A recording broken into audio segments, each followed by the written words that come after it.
우리 오늘 본문은 열왕기하 5장에서 9절, 10절, 11절 우리 같이 한 목소리로 읽겠습니다.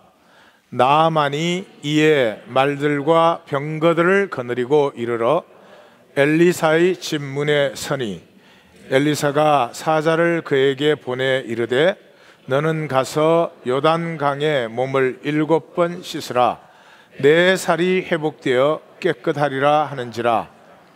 나아만이 노하여 물러가며 이르되 내 생각에는 그가 내게로 나와 서서 그의 하나님 여호와의 이름을 부르고 그의 손을 그의 부위 위에 흔들어 나병을 고칠까 하였도다.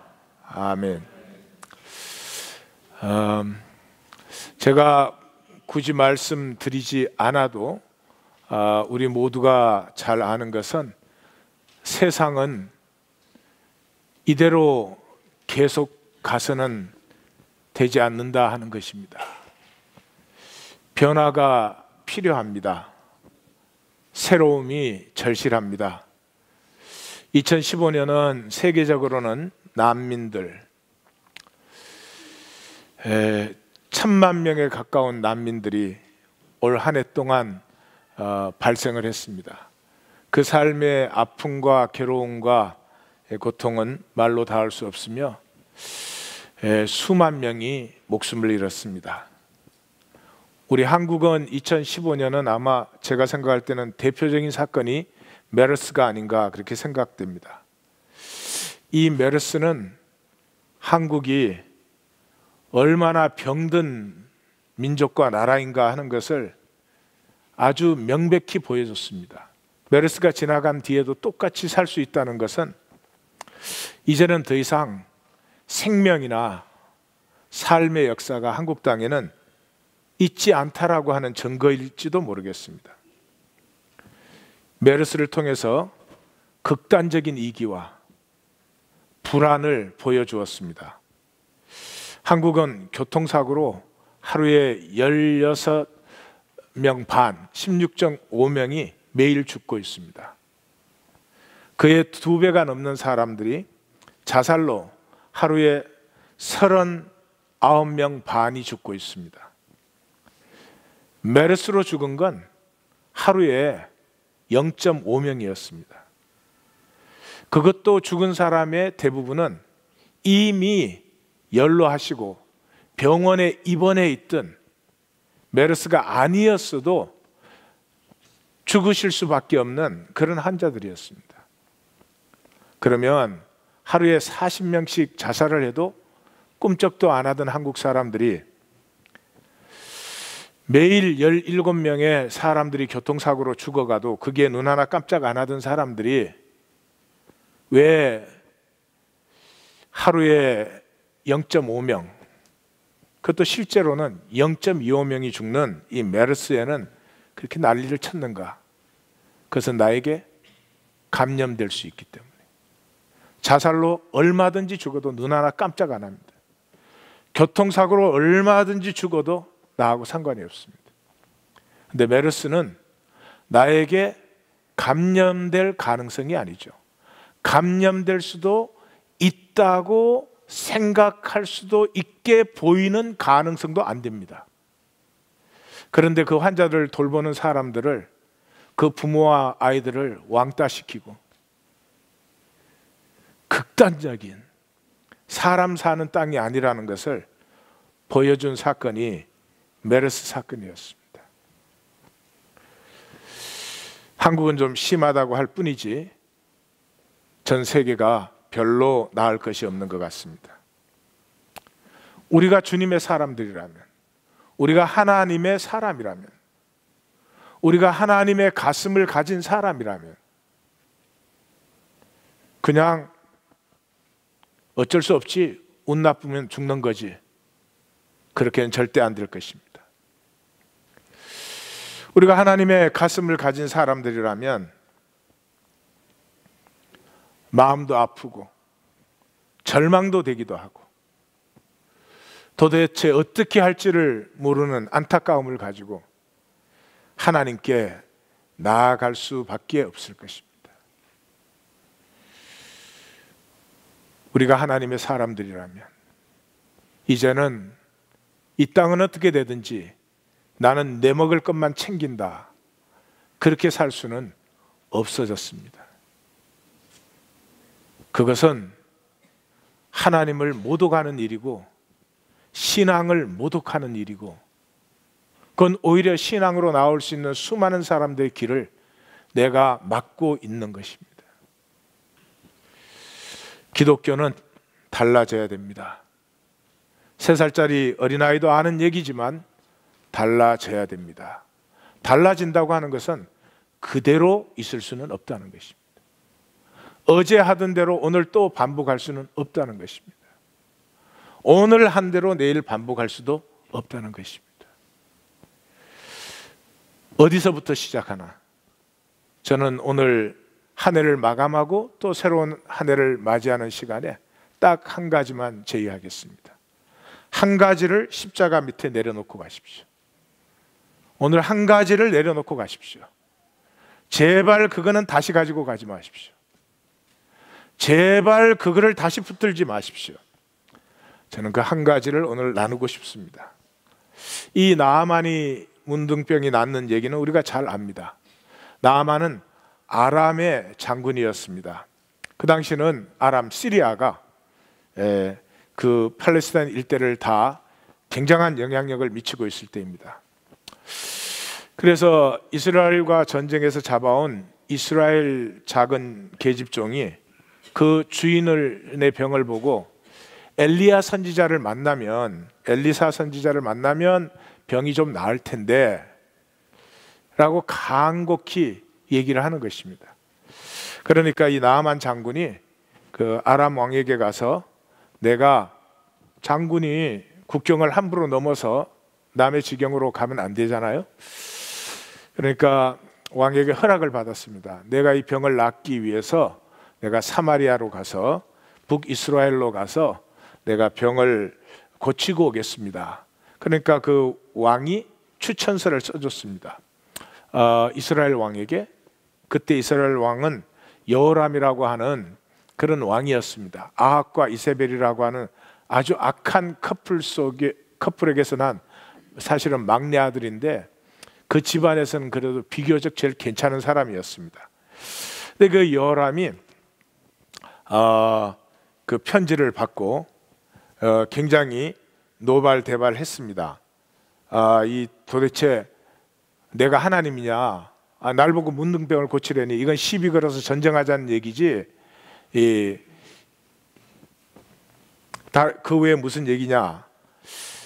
이렇게 하니까 그 곁에 사람들이 엘리야 선지자에게 이 사람을 보냅시다. 그렇게 해가지고는 엘리야 선지자에게 보냈는데, 갔더니 엘리사 선지자가 나아만에게 요단강에 가서 7번을 씻으시오 그런단 말이죠. 그러니까 나아만이 다메섹에는 더 큰 강이 있는데 무슨 강이 없어서 내가 여기까지 왔겠느냐, 그러고 이제 화가 났습니다. 그리고 내 생각에는 나와서 무슨 안수를 하든지 뭐 치유하기 위해서 뭔가를 할 걸로 생각했는데, 그렇게 무성의하게 무책임하게 말하는 것처럼 느껴진 것이죠. 그래서 화를 내고 돌아가려고 하는데 그 종들이 지혜로웠던 것 같아요. 나아만은 종을 잘 둔 것 같아요. 종들이, 아니 큰 일을 하라고 해도 하지 않겠습니까? 지금 이 병을 나으려면 큰 일을 하라고 해도 할 텐데 가서 씻으라는데 이까지 왔으니까 일단은 씻어 보시는 게 좋지 않겠습니까?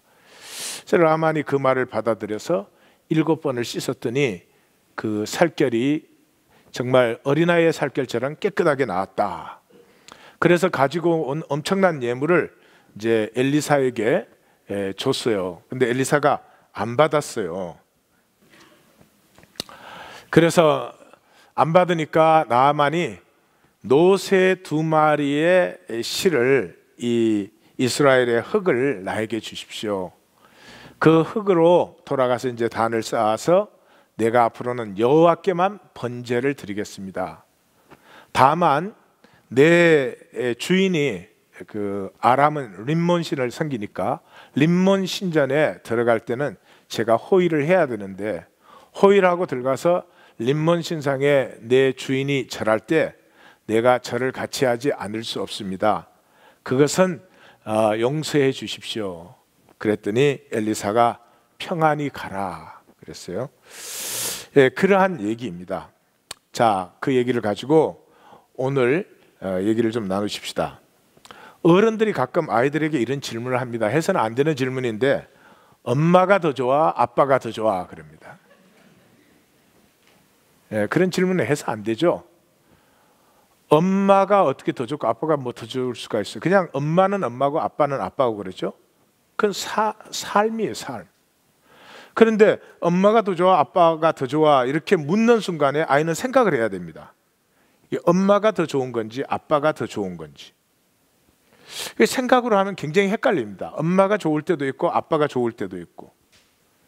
또 그렇죠. 속 사람의 얘기가 마치 이런 것입니다. 살면은 다 아는 얘기인데 이걸 머리로 이해를 하려고 하니까 계속 헷갈려요. 제가 수요일 날 새벽에 겉사람이 잘한다 그렇게 얘기를 해줬더니 또 헷갈린대요. 겉사람은 죽어가고 속사람만 잘하는 것 같은데 겉사람이 어떻게 또 잘하느냐 그렇게 또 물어요. 그러니까 이제 속사람을 머리로 이해하려고 하면은 쟤한테 얘기를 들으면 들을수록 점점 더 헷갈려 갈 것 같아요.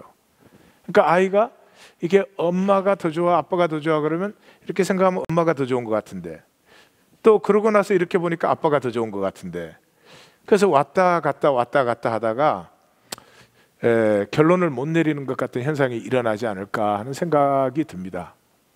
속사람이 잘하죠. 속사람이 잘하면 겉사람이 쇠합니다. 겉사람이 쇠해지는데, 겉사람이 쇠해진다는 건 그냥 뭐 낡아서 없어진다, 나빠진다 이런 뜻이 아니고요. 겉사람이 쇠할수록 속사람이 강하게 나타나기 시작하는 것입니다. 겉사람이 강한 사람은 속사람이 나타날 수가 없죠. 속사람이 나타나는 이유가, 나타날 수 있는 것이 이 겉사람이 쇠하기 때문에 그렇습니다. 근데 겉사람은 쇠해지지 않습니다. 그 사람을 정죄해 보십시오. 나만 잘못됐냐 그러고 더 강해집니다. 겉사람 절대 쇠해지지 않습니다. 겉사람이 쇠해지는 것은 두 가지입니다. 첫째는 상하고 통해하는 심령입니다. 이 내가 나를 저주하고 있고 내가 나를 학대한다는 사실을 만나면서부터 어찌할꼬 내 스스로 나를 죄의 법 아래로 끌고 내려오고 있습니다. 그 다음에 유업에 대한 안타까움. 혈과 육은 하나님 나라를 유업으로 받을 수 없습니다. 그런데 왜 나는 이렇게 혈과 육으로만 계속 살아가는 것인가? 살리는 것은 영이니 육은 무익하니라 그랬는데 나는 어쩌자고 육으로 살아가는가? 이 상하고 통해함과 유업을 향한 안타까움에서 겉사람이 약해지는 것입니다. 겉사람이 약해지면 속사람이 강해지고 자라는데, 이 속사람은 속사람이 나타나는 게 아니라 겉사람을 통해서 나타나는 거죠. 그래서 사실은 야곱이 쇠했지만 요셉을 통해서 야곱이 바로를 지나는 영광을 받은 것과 그게 마찬가지입니다. 제가 이 말씀 드리는 것은 겉사람 속사람 그러니까 이 또 속사람이라는 건 뭐 속으로 우물짱쭈물짱 하면 되는 건 줄 아니요. 내 삶에서 나타나야 됩니다. 내 삶에서 속사람의 아름다움과 건강함과 그 의로움과 자유함 이런 것들이 겉사람을 통해서 나타나야 속사람이 자란 것이지, 겉사람은 똑같은데 속사람은 나는 많이 자랐어 이렇게는 안 된다고 하는 것입니다. 그래서 그걸 이제 도표로 보면 이런 것이죠. 말씀이 성육되는 것이 우리의 속사람 자람의 영성 과정의 최종이다. 주님은 거기서부터 시작됐지만 우리에게는 그 과정이 거꾸로 오기 때문에 우리 이 겉사람의 말씀이 성육되는 것이 우리의 그 결론이다 그랬죠. 그것이 어떻게 되느냐 그러면 겉사람은 생각으로 삽니다. 겉사람은 생각으로 삽니다. 생각이 없으면 겉사람 끝나는 것입니다. 속사람은 말씀으로 삽니다. 그래서 이 거듭났다는 말은 내 안에 속사람과 겉사람이 같이 있다는 얘기거든요. 이 속사람은 내 안에 계신 그리스도죠. 이 그리스도에 이 겉사람이 붙들림 받는 것입니다.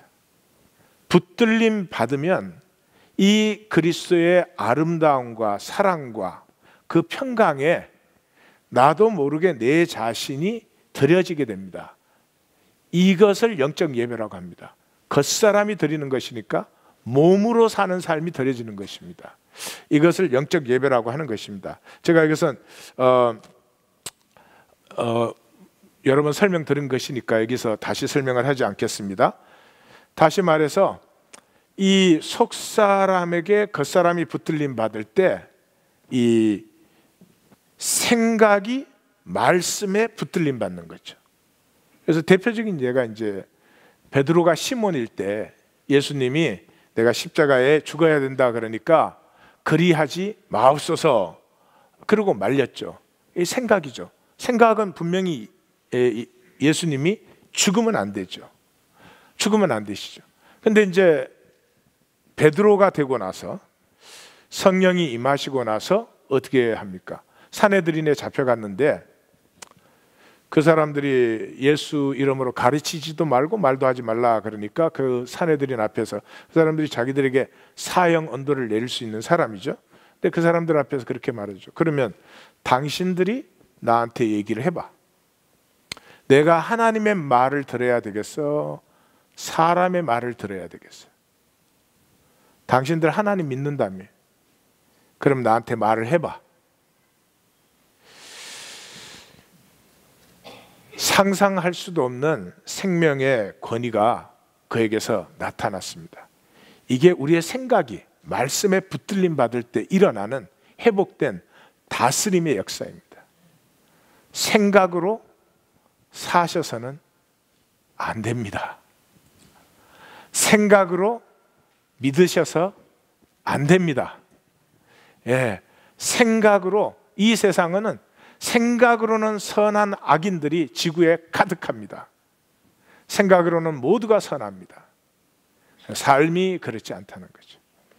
그런데 이렇게 이 겉사람이 속사람에 붙들림 받아야 되고 우리의 생각이 말씀에 붙들림 받아야 되는데 이것을 방해하는 것이 있습니다. 그게 하나 딱 있으면은 이 겉사람이 속사람에 붙들리는 역사가 딱 막혀버리는 것입니다. 그것이 염려입니다. 그 벽이 딱 세워지는 것입니다. 염려가 딱 들어와 버리면 겉사람은 붙들림 받을 수가 없습니다. 그래서 고린도후서 10장 5절은 이렇게 얘기를 합니다. 하나님 아는 것을 대적하여 높아진 것을 다 무너뜨리고 그리스도께 복종 안 하는 것은 다 높아진 것입니다. 하나님 아는 것을 대적하여 높아진 것을 다 무너뜨리고 모든 생각을 사로잡아 그리스도에게 복종하게 하나니 그렇게 말씀합니다. 그렇습니다. 우리의 생각이 그리스도에게 복종할 때까지 우리의 생각은 우리를 축복하지 못합니다. 우리 생각이 우리를 축복하면 우리는 지금 기가 막히게 복된 사람들일 것입니다. 우리는 끊임없이 자기의 생각으로 자기의 삶을 만들어가고 있습니다. 오늘도 아마 잠자는 시간을 빼고는 생각이 멈추지를 않고 자동적으로 이기적으로 자동적으로 자기중심적으로 자동적으로 자기를 보호하면서 그렇게 살았을 것입니다. 그걸 매일매일 살았습니다. 365일을 살고 여기 왔습니다. 성도님들에게 질문합니다. 올 한 해를 시작할 때보다 한 해를 이렇게 열심히 살고 나서 더 복되십니까? 반드시 더 복되어야 됩니다. 인간이 1년을 살았다는 것은 어마어마한 얘기입니다. 놀라울 정도로 더 복되어야 됩니다. 그런데 복되지 않습니다. 왜 그렇습니까? 우리의 생각으로 살았기 때문에 그렇습니다. 이 생각이 그리스도에게 복종하지 않기 때문에 그렇습니다. 생각의 뿌리가 염려입니다. 제가 수도 없이 말한 말씀이지만 우리는 우리가 생각을 한다고 생각합니다. 생각하지 않습니다. Never I think. Thinking happens in me as a reaction. 생각이 저절로 일어나는 것이지 내가 생각하지 않습니다. 내가 생각하는 사람은 다스림의 권세가 있는 것입니다. 나를 성찰합니다. 내 존재의 가치를 스스로 지킬 수 있는 사람입니다. 근데 이것이 되지 않습니다. 왜 그런 줄 아십니까? 이 생각이 이렇게 허무하게 되는 이유가 그 생각의 뿌리에 염려라는 것이 들어가면 그렇습니다. 이제 두 번째 주제를 나누겠습니다. 그래서 내 생각이 나를 복되게 해야 되는데 생각이 저주가 될 때, 다시 말해서 하나님의 주권을 상실해 버릴게. 하나님의 주권은 언제든지 모든 가능성을 다 가지고 있습니다. 혼돈과 공허와 흑암이 가득해도 거기서 조화들을 피워내는 것이 하나님의 가능성입니다. 하나님의 주권성입니다. 그러므로 내 생각에는 하나님의 주권성이, 하나님의 가능성이 항상 같이 해야지 조화들을 피워내는 것인데, 하나님의 주권성이 상실된, 다시 말해서 모든 가능성이 닫혀버린 내 생각 자체가 감옥에 갇혀질 때, imprisonment 되어버릴 때 생각은 더 이상 나를 복되게 하지 않고 사실은 나를 저주하는 것이 되는 것입니다. 세 가지 케이스입니다. 첫째는 자신의 논리와 상황에 갇힐 때. 열왕기하 5장 7절에 이스라엘 왕이 아람 왕의 편지를 받고 이렇게 말합니다. 이스라엘 왕이 그거를 읽고 자기 옷을 찢으며 이르되 내가 사람을 죽이고 살리는 하나님이냐? 그가 어찌하여 사람을 내게로 보내어 그의 나병을 고치라 하느냐? 너희는 깊이 생각하고 저 왕이 틈을 타서 나와 더불어 시비하려 함인 줄 알라 하니라. 자기와 함께하는 엘리사는 보지 않고 자기의 생각에 사로잡힙니다. 생각에 사로잡히는 순간에 자기 생각을 강화합니다. 우리는 생각이 떠오르면 그냥 생각으로 두지 않습니다. 강화하는 거죠. 그리고 그걸 또 정당화합니다. 내가 옳다라고 해야만 됩니다. 거기에서 끝나지 않습니다. 다른 사람도 나처럼 생각해야 된다고 강요를 합니다. 벌써 이 자체가 우리의 생각이 거짓이라는 것이죠. 그게 진실이면 생각을 말하면 끝납니다. 근데 진실이 아닌 것을 우리 스스로 알기 때문에 너희는 깊이 생각해라. 저 왕이 틈을 타가지고 나하고 전쟁하려고 이러는 것 아니냐. 그래서 자기 생각을 강화하고 정당화하고 그 생각을 다른 사람도 같이 생각해 줘야 된다고 강요를 하는 것이죠. 이런 생각은 절대로 우리의 삶을 복되게 할 수도, 피어나게 할 수도, 아름답게 할 수도 없습니다. 두 번째, 자신의 예상과 지식에 갇힐 때. 이번에는 나아만의 얘기입니다. 나아만이 노하여 물러가며 이르되 내 생각에는 그가 내게로 와서 서서 그의 하나님 여호와의 이름을 부르고 그의 손을 그 부위 위에 흔들어 나병을 고칠까 하였도다. 다메섹 강 아바나와 바르발은 이스라엘의 모든 강물보다 낫지 아니하냐? 내가 거기서 몸을 씻으면 깨끗하게 되지 아니하랴 하고 몸을 돌려 분노하여 떠나니. 이 생각의 사람의 특징이 분노입니다. 화를 잘 낸다는 말이 아닙니다. 화를 잘 내는 사람도 있고 화를 꾹꾹 억눌러 놓는 사람도 있습니다. 그러나 생각의 사람은 앵거가 많이 있습니다. 그래서 이 나아만이 앞뒤로 분노하면서 자기 생각에 맞지 않는다고 거부하는 것이죠. 스토리가 여기서 끝났다면 아마 나아만은 문둥병으로 죽었겠죠. 세 번째입니다. 자아에 갇힐 때. 지금 생각을 해보십시오. 우리의 생각은 우리의 논리와 상황에 항상 갇혀 있습니다. 예상과 우리의 지식에 항상 갇혀 있습니다. 그러므로 내 생각이 내 자아에 사로잡혀 있습니다. 그러면 어떤 일이 일어나는가? 이사야 14장 13절에서 14절 이 사단에 대한 얘기라고 그렇게 하죠. 여기에 I will이 5번 나옵니다. 내가 내 마음에 이르기를 내가 하늘에 올라 내가 하나님의 뭇별 위에 내 자리를 높이리라. 내가 북극 지폐의 산 위에 앉으리라. 내가 가장 높은 구름에 올라 내가 지극히 높은 이와 비기리라 같아지리라. 내가 다니엘서 4장에 보면은 느부갓네살 왕이 이렇게 말합니다. 나 왕이 말하여 이르되 이 큰 바벨론은 내가 능력과 권세로 건설하여 나의 도성으로 삼고 이것으로 나의 위엄과 영광을 나타낸 것이 아니냐. 그렇게 말하는 순간부터 느부갓네살이 정신이 나가서 짐승같이 살았다, 그런 얘기가 나오고 있습니다. 예수님께서 그 어리석은 부자의 얘기를 하셨는데 제 생각에는 아마 느부갓네살 생각했던 것 같아요. 이 누가복음 12장에 어리석은 부자의 얘기가 나오는데 그는 이제 추수를 많이 해놓고 자기 마음의 생각을 이렇게 말합니다. 내가 곡식 쌓아둘 곳이 없으니 내가 어찌할까? 내가 내 곡간을 헐고 내 곡간을 내가 더 크게 짓고 내 모든 곡식과 내 모든 물들을 거기 쌓아두리라. 내가 내 영혼에게 말하되 많이 쌓아두었으니 평안히 쉬고 먹고 마시고 즐거워하자. 그렇게 말을 했는데 하나님이 You fool. Who is fool? Fool is one who ought to know better. 다 모르면서 다 안다고 생각하는 게 바보입니다. 다 알지 못합니다. 그러면 모른다는 걸 인정해야 되는데 자기가 모든 것을 다 아는 것처럼 생각하는 게 바보라는 거죠. You fool! 하나님에게 바보라는 소리를 들은 사람은 이 사람 하나밖에 없습니다. 그런데 이 자기 생각을 표현하는데 67단어를 썼습니다.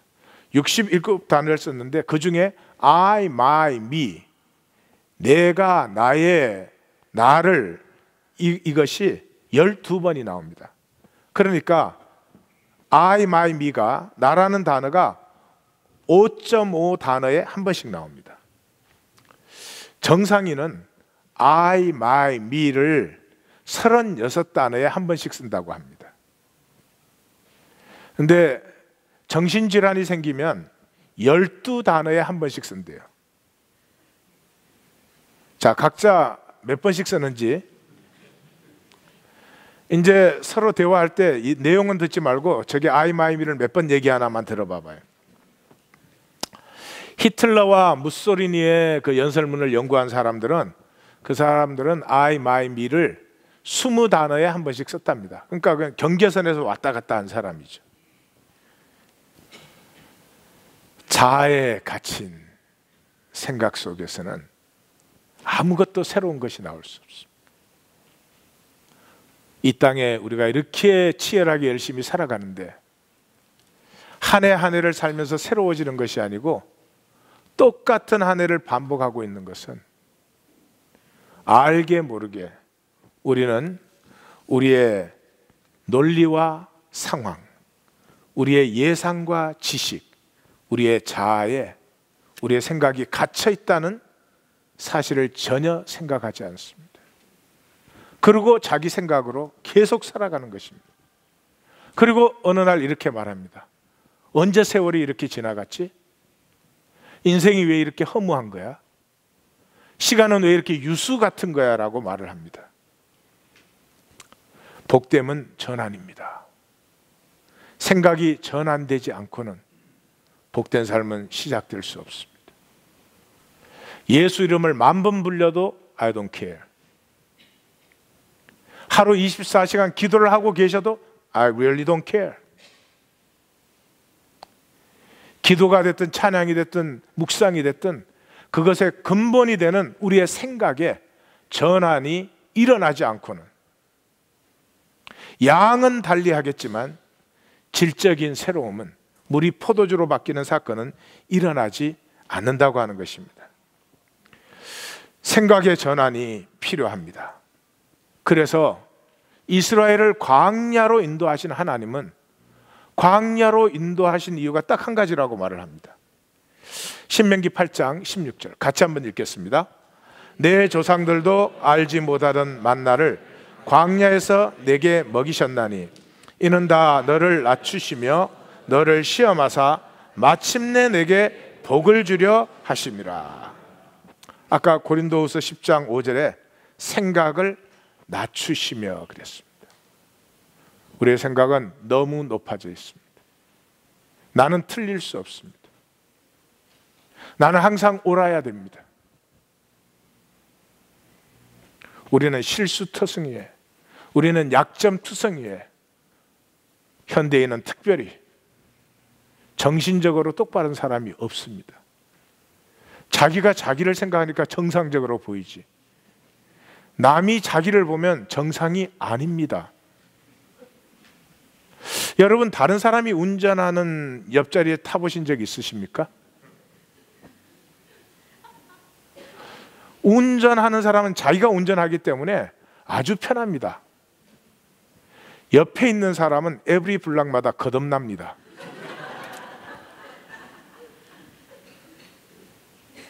모르시면 바보예요. 내가 생각할 때 나는 참 겸비한 사람이야. 그 사람은 겸비하게 교만한 거예요. 내가 생각할 때 나는 남을 그래도 잘 이해하는 사람이야. 그 사람은 남을 잘 이해함으로 죽이는 사람이에요. 자기를 보기 시작하면 그렇게 말할 수 없습니다. 하나님 딱 한 가지를 말씀하고 계십니다. 우리의 생각만 낮아지면 얼마든지 복을 주신다. 우리의 생각만 낮아지면 얼마든지 복을 주신다고. 오늘 우리 첫 번째 기도 제목이 뭐였죠? 남의 잘못을 볼 때 내가 어려워지지 않게 하옵소서. 우리는 남의 조그만한 잘못만 보면은 벌써 나는 어려워져 있습니다. 막 판단 정지합니다. 저렇게 잘못했을 때 얼마나 힘들까. 먼저 느끼셔야죠. 판단해도 좋아요, 정죄해도 좋은데 먼저 느끼신 다음에 하시라고. 마치 자기는 절대 잘못이나 부족함이 없는 사람처럼 그 입장에서 판단 정죄는 하지 말라는 말이죠. 하나님을 대적하는 것입니다. 로마서 2장 5절은 이렇게 말합니다. 다만 내 고집과 회개하지 아니한 마음을 따라 우리의 생각의 굳은 고집과 우리의 생각을 결코 돌이키지 아니하는 그것이 진노의 날에 하나님의 심판 앞에 진노를 쌓고 있다고 그렇게 말을 합니다. 고집은 생각을 바꾸지 않는 것입니다.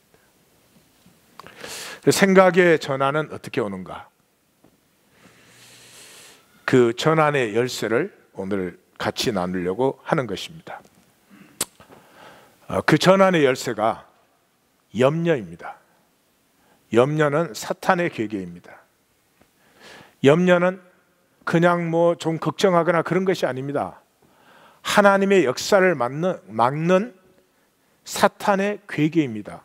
우리 한국 사람은 이 염려를 또 굉장히 좋아합니다.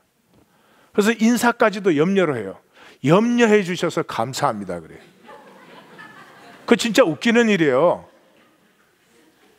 나를 염려했다는 건 뭐예요? 나를 안 믿어줬다는 거 아니에요. 나를 굉장히 불안하게 봤다는 거 아니에요. 이 나를 이렇게 생각하면 안 된다. 또 이래요. 염려 덕분에 잘했습니다. 난 우리 한국 사람들은 왜 이렇게 염려를 좋아하는지 말로 다 할 수가 없어요. 근데 오늘 밤에 염려는 십자가 밑에 내려놓으십시오. 복되게 살고 싶으시면, 내 삶에서 새로운 일이 일어나고 싶다면, 내 삶에 하나님의 주권성으로 말미암아 피어나는 조아뜨라가 피어나기를 원하시면 염려를 내려놓고 가셔야 됩니다. 염려에 대해서도 세 가지를 제가 말씀드릴게요. 염려는 겉사람의 양식입니다. 겉사람은 생각으로 살기 때문에 염려가 엔진입니다. 염려가 하나 딱 들어오면 생각이 막 뱅뱅뱅뱅뱅뱅 돌아갑니다. 염려거리 하나 생기면 얼마나 생각이 활발해지는지 말로 다 할 수 없습니다. 그 생각의 99.99%가 근거도 없고 아무 쓸모가 없는 것입니다. 하나도 창조적인 것이 나오지 않습니다. 그것이 우리의 인생을 그렇게 갉아먹어 버리는 것입니다. 야고보 사도는 이렇게 말합니다. 이 14절인데 13절에서 건강할 때 열심히 일해가지고 돈 모아놔야 돼, 그런다는 거죠. 그 사람을 향해서 내일 일을 너희가 알지 못하는도다. 너희의 삶이 무엇이냐? 잠깐 보이다 없어지는 안개야. 생명을 가꾸어도 시간이 모자랄 텐데 이 허망한 일에 시간을 다 떠내려 보내고 있다는 것이죠. 또 염려는 약함의 뿌리입니다. 염려가 딱 들어오면 불안해지고 두려워지고 비급해지고요, 의심과 불신이 많아집니다. 의심과 불신이 많은 사람은 미움과 시기와 다툼과 질투가 심해집니다. 완전히 부정적인 에너지로 가득 차게 되는 것입니다. 그런 것을 가슴에 두고 긍정적인 삶을, 창조적인 삶을 살려는 사람은 발목에다 줄을 달고 수영을 하려는 것과 똑같은 것입니다. 그래서 야고보 사도는 이렇게 말합니다. 이제도 너희가 허탄한 자랑을 하니 그러한 자랑은 다 악한 것이다. 허탄한 자랑이라는 것이 세상 것을 자랑하는 것을 말하는 것입니다. 사도 바울이 얘기한 배설물을 얘기하는 것입니다. 그 자랑하는 건 어리석다 그러지 않습니다.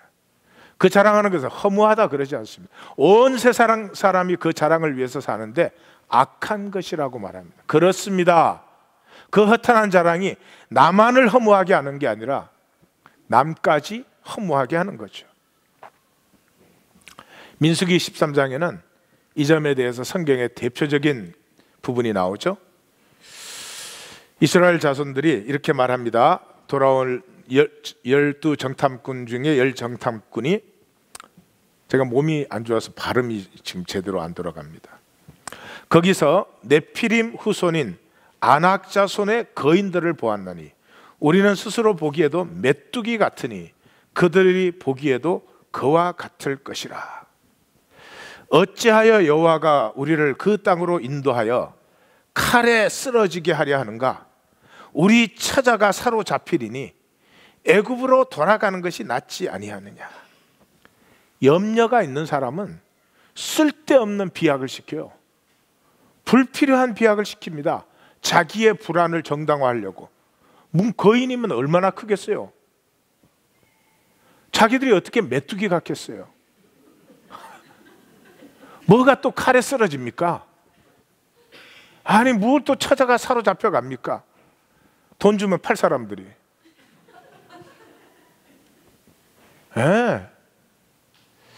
이 염려의 사람들은요, 자기를 정당화하고 핑계거리를 만들기 위해서 불필요하게 생각을 비약시킵니다. 있는 그대로 사실 그대로 말하고 보고 느끼지를 못하는 것이죠. 근데 이것을 사람들이 굉장히 좋아합니다. 이렇게 쓸데없는 비약을 시킨 이러는 것을 굉장히 좋아합니다. 사실 그대로를 사람들이 좋아하지 않습니다. 이런 비약을 시키는 교회에 사람들이 몰려듭니다. 지금 미국 대선에는 말도 안 되는 형편없는 비약을 시키는 후보가 서베이 하면 1위를 달리고 있습니다. 정직한 거 별로 안 좋아해요. 냉철하게 분석하고 실제적인 거 별로 안 좋아합니다. 뭔가 그냥 붕붕붕 띄우는 걸 좋아하는 것이죠. 세 번째, 염려에서의 자유는 그러므로 약함에서의 자유입니다. 하나님의 섭리를 신뢰하는 믿음을 약함에서의 자유라고 하는 것입니다. 약할 수 있다는 것입니다. 아니지, 당연히 약하죠. 사람은 약하죠. 근데 약해지질 못해요. 뭐가 있는 척 해야 돼요. 자기 약함이 조금만 드러나면 감당을 못해요. 무슨 그렇게 완벽한 사람이어야 되는지. 성경에 이렇게 말합니다. 하나님께서 세상에 미련한 것들을 택하사 지혜 있는 자들을 부끄럽게 하려고 하시고, 실제입니다. 역사는 그렇게 되는 것입니다. 세상에 약한 것들을 택하여 강한 것들을 부끄럽게 한다. 제가 한 20년 전에 그 이스라엘과 이집트를 갔습니다. 굉장히 충격적이었어요. 이스라엘은 잘하지만 농사를 지으려면 사막 땅이기 때문에 흙을 실어 와서 깔아야 됩니다. 흙을 깔은 자리에 물이 어디에 있습니까? 물을 끌어와서 스프링클러로 뿌려야 됩니다. 그렇게 해서 농사를 짓습니다. 이집트는 나일강 주변으로 몇 마일씩 그냥 물 대지 않아도, 거름 주지 않아도 시커먼 비옥한 옥토가 그냥 수백 킬로를 깔려져 있습니다. 그런데 이집트는 GMP가 그 당시에 200불이었습니다. 이스라엘은 2만 불이었습니다. 조건이 좋은 것이 복이 아닙니다. 조건이 안 좋기 때문에 그것을 이겨내려고 할 때 인간 속에 있는 초월성이 나타나서 아프리카가 인류에게는 살기가 제일 좋은 곳이었습니다. 그곳에서 우리의 뿌리가 다 시작됐습니다. 그런데 인류 조상이 여러 개 있었습니다. 뭐 호모 일렉투스쿠스, 나 잘 모르겠어요. 하여튼 그건 직립에서 그렇다는 거고, 하여튼 우리는 호모 사피엔스의 후예들입니다. 그 여러 조상들 중에 호모 사피엔스는 왜 그랬는지 모르겠지만 지중해를 건너서 유럽으로 갔습니다. 유럽으로 가니까 여기에는 겨울이 있습니다. 겨울이 있기 때문에 겨울을 나기 위해서 바늘을 만들었습니다. 인류학자들은 지금 말하고 있습니다. 바늘이 없었으면 인류는 존속하지 못했다고.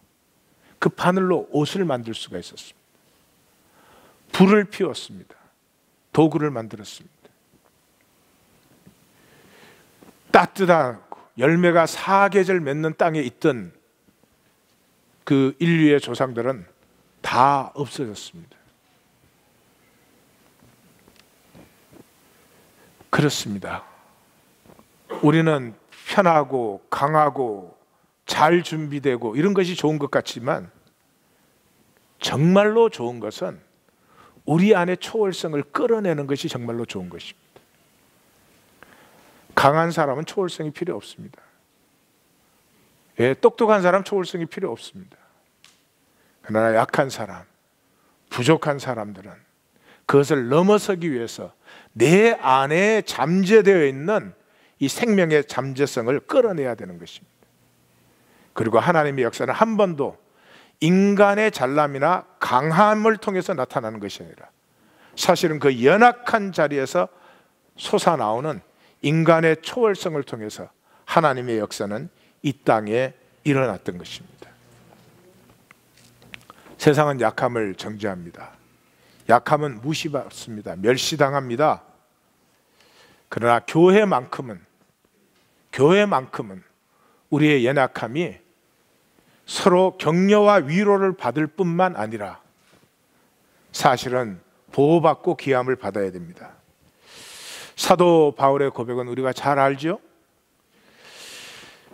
자기의 가시를, 그것이 너무 힘들어서 뭐가 됐든지 그것 때문에 사람들에게 멸시까지 받았습니다. 그래서 그것을 좀 제해달라고 3번을 기도했습니다. 그게 임한 하나님의 답변은 고린도서 12장 9절에 나에게 이르시기를 나의 은혜가 너에게 족하다. 이는 나의 능력이 약한 데서 온전하여짐이라. 우리의 약함이 하나님의 가능성이 피어날 수 있는 문이 되는 것입니다. 그러므로 도리어 크게 기뻐함으로 나의 여러 약한 것들에 대하여 자랑하리니 이는 그리스도의 능력이 내게 머물게 하려 함이라. 보이시죠?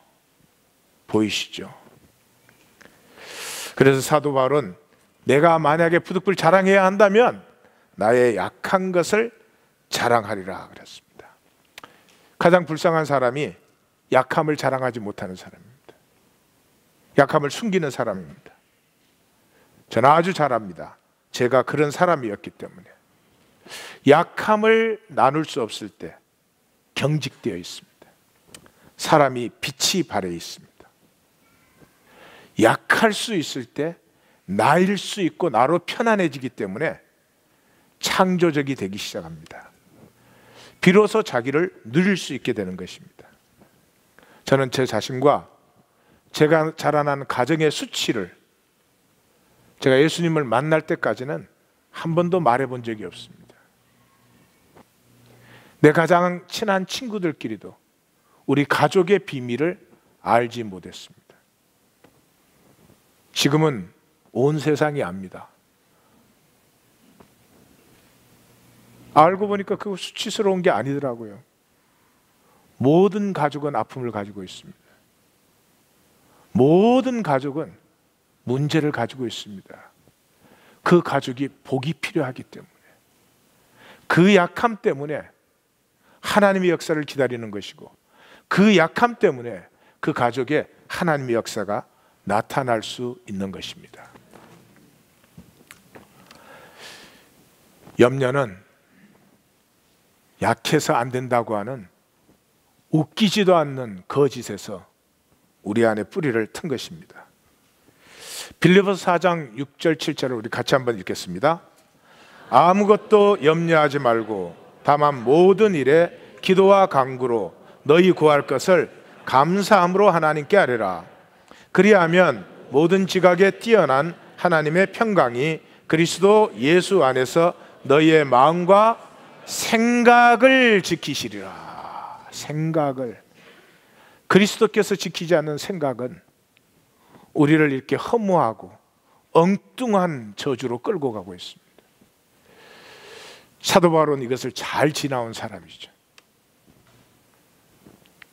그래서 자기의 모든 경험으로 얘기하는 것입니다. 염려하지 말고 모든 것을 감사함으로 하나님께 아뢰라. 그럼 모든 지각에 뛰어난 하나님의 평강이 내 마음과 생각을 지킨다.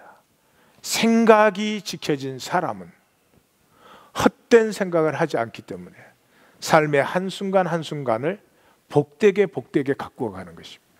살수록 새로워지고 살수록 알차지는 것입니다. 마지막으로 예수님의 가르침의 가장 핵심적인 가르침이 산상수훈이죠. 산상수훈의 핵심이 6장입니다.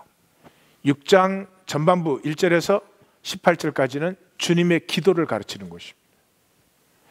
그 주님의 기도를 우리가 어떻게 살아가는가 하는 것이 후반부입니다. 후반부는 예수님께서 간단하게 대조적으로 보여줍니다. 이 세상에 두 가지의 삶이 있다는 거죠. 하나는 염려함으로 살아갑니다. 염려하지 말라가 6번 나옵니다. 염려함으로 키를 한 자라도 어떻게 할 수 있느냐 그렇게 말합니다. 염려로 살지 말고 믿음으로 살아라고 말합니다. 공중의 새를 보라, 들의 백합화를 보라. 솔로몬의 모든 영광으로도 이 것만 하지 못하였다. 어찌 하나님을 믿지 않느냐. 염려하는 사람은 반드시 재물을 섬깁니다. 반드시 재물을 섬깁니다. 재물을 섬기면 참 이상하죠?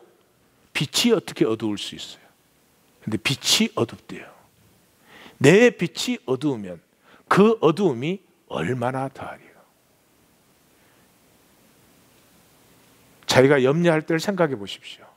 이 말이 무슨 말인지 금방 압니다. 염려가 짙어지면요, 생각이 깜깜해집니다. 염려할수록 능력이 저하됩니다. 염려할수록 무기력해집니다. 염려할수록 두려움이 가득해집니다. 마지막 남은 빛까지도 어두워집니다. 그런데 하나님을 섬기면요, 온 몸이 밝아진다고 합니다. 마음이 밝아진다는 소리는 들었지만 몸이 밝아진다는 소리를 들어보셨습니까? 그렇습니다. 마음이 아무리 밝아도 그 마음의 밝음이 몸으로 나타나지 않으면 소용이 없습니다. 몸이 밝아집니다. 염려의 사람은 평생 이것 한 가지 구하는 것입니다. 무엇을 먹을까 마실까 입을까. 마치 못 먹고 못 입는 것처럼. 그러나 믿음의 사람은 그의 나라와 그의 의를 구하는 것입니다. 이 수많은 기독교인들이 염려 하나 때문에 일어나 걷지를 못하고 있습니다. 신앙생활을 한다고 교회로 모여가지고 교회에서 복작복작하면서 네가 잘났냐 내가 잘났냐, 이거를 신앙생활이라고 생각합니다. 여러분, 무슨 그런 신앙이 있습니까?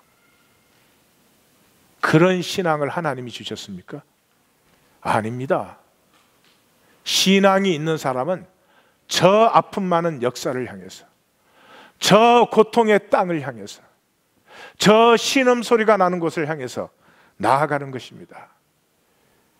우리는 10년을 하나님 앞에 기도하며 여기까지 왔습니다. 이제부터는 신음과 아픔이 있는 자리로 나아가는 성도님들이 자꾸 나타나시는, 나 없으면 교회가 안 될 텐데, 이런 걱정하지 마시고, 제가 앞으로 90년 동안 은퇴 안 하고 지킬 거니까. 고생하는 데는 성도님들이 다 나아가시고, 난 여기 편안히 있으면서 고생하는 대로 이렇게 보내는 사람.